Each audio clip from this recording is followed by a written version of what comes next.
sve kontakte sa njima i sve to iz straha da će njihov saveznik Rusija pomisliti da zapadne sile pokušavaju da dostope dogovor sa nemačkim nacistima iza njenih leđa. Tokom Drugog svetskog rata poljska vlada u egzilu u Londonu je dobijala osetljive vojne informacije o pokretima nemačke policije i SS-a na istok. Neke od poljskih informacija o pokretima nemačke policije za vreme invazije na Rusiju 1941. godine su bile istovetne sa podacima koje je prikupila britanska obaveštena služba, prateći radio saobraćaj nemačke policije i SS-a. Zvaničnici Gestapa su kasnije otkrili deo informacija koje je preko poljskih obaveštenih kanala procurela do Londona, zbog čega Nemačka ovu obaveštenu službu ocenila kao veoma opasnu po bezbednost države. Nakon što Nemačka osvojila Poljsku 1939. godine, oni su smatrali da je poljska obaveštena služba neutralisana. Međutim, 1942. prilikom racije u Pragu su otkrili poverljiva dokumenta poljskih obaveštajaca i bili su iznenađeni činjenicom da poljska obaveštena služba prikuplja podatke o nemačkoj vojnoj mašineriji i da ih prosleđuju u London preko Budimpešte i Istanbula. Poljski agenti i njihovi doušnici su kasnije otkrili, zapravo praćenjem kretanja nemačkih vojnih transporta kroz Poljsku, otkrili 4 policijska bataljona stacionirana na području,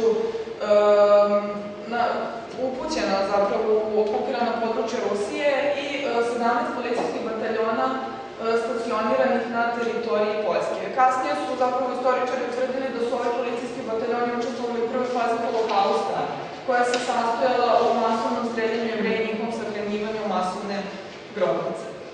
Zatim, poljski agenti su takođe sakupljali detaljne informacije o moralu nemačke vojske na istoku.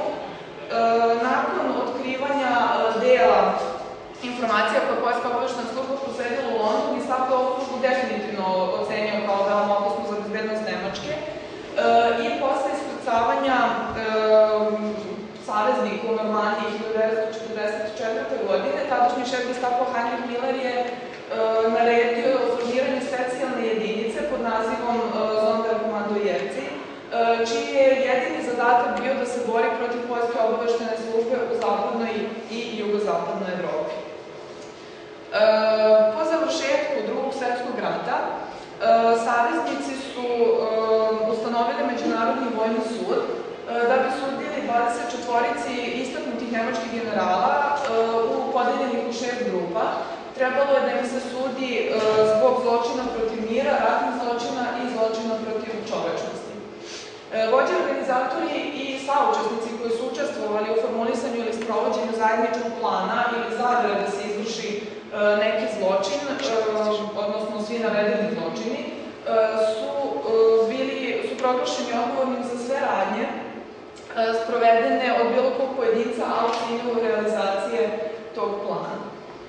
Zvanični položaj optuženih vođa države i visokih vladinih zvaničnika ih nije oslobađao odgovornosti, niti je mogao da ublaži njihovu kaznu, niti je činjenica da su postupali po naređenju pretpostavljenog mogla da ih uzme u obzir kao olakšavajuća okolnost prilikom izricanja kazne. Na suđenju bilo kom članu grupe ili organizacije, Međunarodni vojni sud je bio ovlašćen da proglasi tu grupu ili organizaciju koja je pripadao za zločinačku i ukoliko bi se to desilo, nadležni državni organ imao prava da kasnije sudi pojedincu zbog članstva u toj grupi ili organizaciji. Sledeće grupe, tačnije nacističko rukovodstvo, kabinet Reicha, nemački generalštab i vrhovna komanda, kao i SS i Gestapo su imali članstvo od preko 2 miliona ljudi, a procenjeno je da bi najmanje polovina članstva bila osuđena ukoliko bi sve ove grupe bile proglašene za zločinačke. Suđenje je počelo u novembru 1945. godine i trajalo je do 1. oktobra 1946. Međunarodni vojni sud je osudio 21 visokog zvaničnika Trećeg rajha, dok je trojicu oslobodio optužbe. Ovi koji su bili optuženi, to su uglavnom bili su optuženi na smrtnu kaznu ili na veoma duge zatvorske kazne. Sud je proglasio 3 grupe za zločinačke, nacističko rukovodstvo, SS i Gestapo. Hermann Göring je takođe bio osuđen. Posle Nirnberškog procesa Gestapo je prestao da postoji.